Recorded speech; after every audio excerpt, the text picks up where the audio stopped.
Oke. Untuk penutupan siklus akuntansi perusahaan jasa, kita telah menjelaskan terkait dengan pencatatan penutupan serta posting pencatatan penyesuaian dan pencatatan penutupan.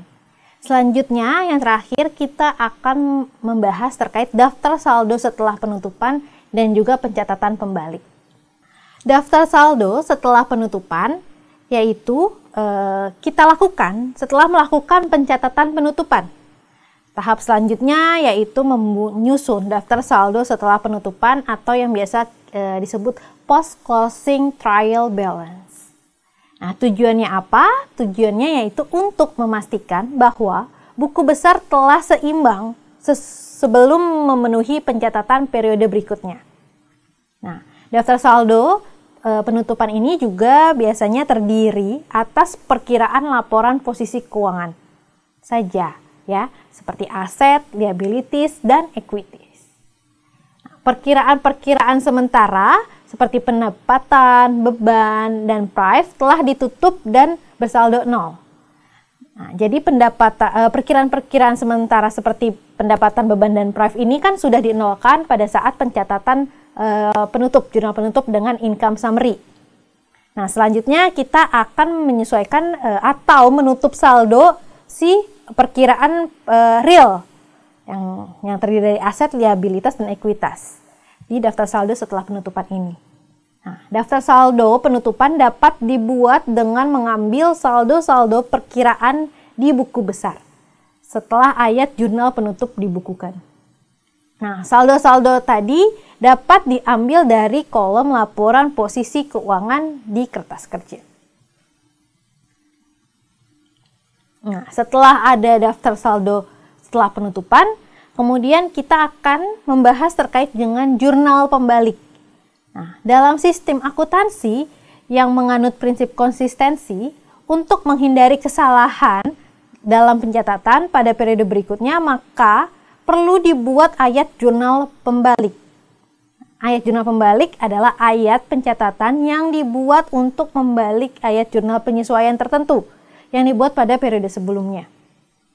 Nah, jurnal pembalik ini biasanya dibuat di awal periode untuk mengembalikan akun-akun yang timbul pada periode sebelumnya sebagai akibat dari ayat jurnal penyesuaian tertentu. Nah, hal ini tidak merupakan keharusan, tetapi merupakan sistem untuk memudahkan dalam pencatatan pada awal periode berikutnya. Nah, pembuatan jurnal pembalik ini hanya akan bermanfaat jika perusahaan membuat jurnal penyesuaian dengan jumlah yang banyak. Nah, hal-hal yang memerlukan ayat jurnal pembalik adalah sebagai berikut. Yang pertama, ada beban yang masih harus dibayar, yaitu atau utang biaya. Yang kedua, ada beban-beban dibayar di muka. Nah, apabila beban itu dicatat pada waktu pembayaran dalam akun beban, bukan pada akun harta. Nah, ada pendapatan yang masih harus diterima atau piutang pendapatan. Dan yang keempat, ada pendapatan diterima di muka. Apabila pendapatan tersebut dicatat pada akun pendapatan pada waktu diterima, bukan pada akun utang. Nah, ini ada contoh pencatatan utang biaya.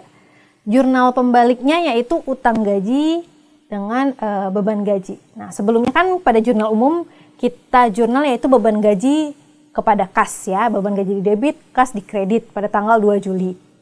Nah, terus kita balik nih, yaitu sebagai utang gajinya yang di debit dan beban gajinya yang di kredit. Nah, sama juga seperti pencatatan piutang pendapatan. Nah, pada jurnal umumnya yaitu ada kas di debit dan pendapatan bunga di kredit. Nah, pada saat dibalik, pembalik yaitu pendapatan bunganya yang di debit dan piutang bunga yang di kredit. Dan juga pada jurnal umum selanjutnya ada kas yang di debit dan pendapatan bunga yang di kredit untuk mengakui pendapatan tersebut. Nah, di sini ada pencatatan biaya yang ditangguhkan pembebanannya, yaitu pada jurnal umumnya biaya habis pakainya di debit dan kas di kredit.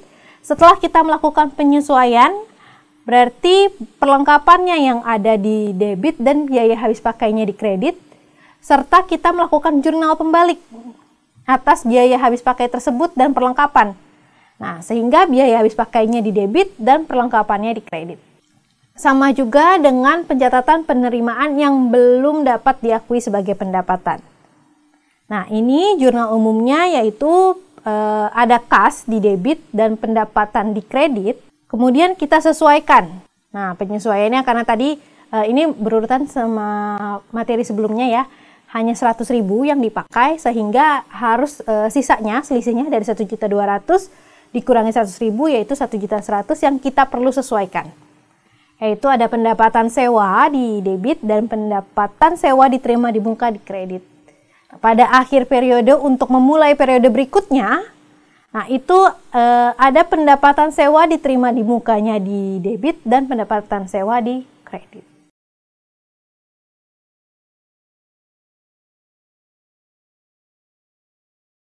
Seperti itu terkait dengan jurnal penutupan dan juga jurnal pembalik. Maka berakhirlah sudah siklus akuntansi untuk perusahaan jasa. Terima kasih.